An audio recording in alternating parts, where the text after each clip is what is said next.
In 1900, a hurricane hit Galveston that was so devastating it altered the course of that city forever. Let me give you some stats before we dig into my review of Isaac Storm by Erik Larson. The Galveston hurricane of 1900 was the deadliest natural disaster in U.S. history, with over 6,000 people killed. It's technically somewhere between 6,000 and 12,000. Most reports at the time of the hurricane said around 8,000. More than $1 billion in damages, with 7,000 buildings destroyed, including over 3,600 homes. Around 10,000 people were left homeless out of a total population of less than 38,000.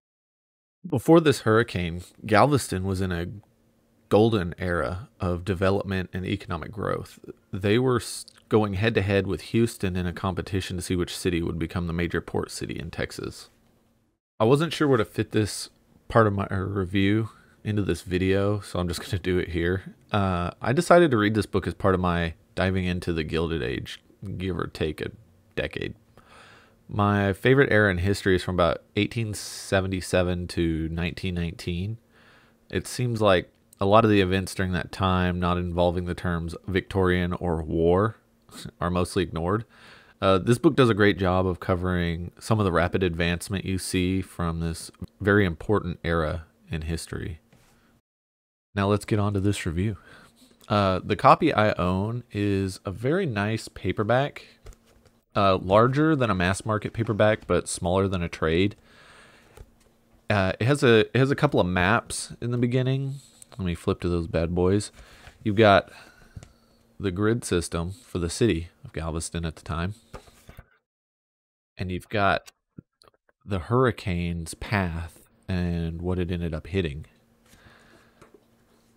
It's super cool. Like, this is a good copy. I would love like a hardcover first edition, but you know, that stuff's hard to come by.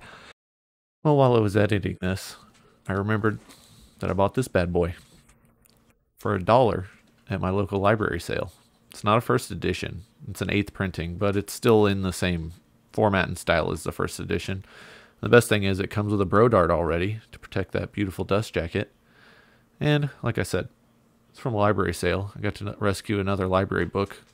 I keep tilting this thing and I don't know why. Just rotate. Anyways, I'm going to get back to editing the video and back to the me from the past. And really, as long as it's not a mass market paperback, I'm more than happy to have it. I don't have anything against mass market paperbacks. They're just kind of hard to read. They're so small. I'm always worried about cracking the spine on them when I'm digging into a book. Well, while I have this bad boy out, let's read the back of it. September 8th, 1900 began innocently in the seaside town of Galveston, Texas. Even Isaac Klein, resident meteorologist for the U.S. Weather Bureau, failed to grasp the true meaning of the strange deep-sea swells and peculiar winds that greeted the city that morning. Mere hours later, Galveston found itself submerged by a monster hurricane that completely destroyed the town and killed over 6,000 people in what remains the greatest natural disaster in American history. And Isaac Klein found himself the victim of a devastating personal tragedy. Using Klein's own telegrams, letters, and reports, the testimony of scores of survivors, and our understanding of the sciences of hurricanes, Erik Larson builds a chronicle of one man's heroic struggle and fatal miscalculation in the face of a storm of unimaginable magnitude. Thrilling, powerful, and unrelentingly suspenseful, Isaac's Storm is the story of what can happen when human arrogance meets the uncontrollable force of nature. This book is fantastic. I cannot recommend it enough. I read The Devil in the White City a few years ago, so I expected nothing less than stellar narrative history of the event and the people who were a part of it. And it did it. This book weaves a few narrative threads together to form a cohesive story while it guides you through the build-up to the devastating storm. Part of it feels like you're watching a car crash in slow motion. You know it is going to happen, but Larson does an excellent job of keeping you in the story, and I just kept waiting in anticipation of what he was going to cover next. One of the threads is Isaac Klein and his life leading up to the hurricane. We see where he started, how he became the head meteorologist of Galveston, and the book ends with what happened to him after the hurricane. There are other people that are part of his story, but I want to avoid bringing them up in the review. They're too interesting for me to spoil. Like there's a lot of human drama in this story, and I don't want to spoil any of it. It's well worth a read. The second thread is the approaching storm and meteorology itself, the history of humans' predictions of storms, and how the modern weather service became what it is today. Part of the thing I like is he always has like these little tidbits about the present and how the events in the book or the events overall from that time kind of led to what we have today. And the third part is the story of Galveston itself, the greatest victim of the hurricane. Galveston and its people. I'm not saying the city suffered more than the people. But we learn about the people that lived there and the people that died that fateful day. You get such a interesting dive into the everyday life of someone in one of the fastest growing cities in the country, one of the jewels of the state of Texas in 1900, and just how optimistic and happy everyone was there, and then to just see it all destroyed by this hurricane. It's very, very good. Toward the end of the book, those threads begin to weave together and lead to a terrifying conclusion involving the deadliest storm ever to hit the United States. We see the trials and tribulations of the victims in a blow-by-blow narrative of survival.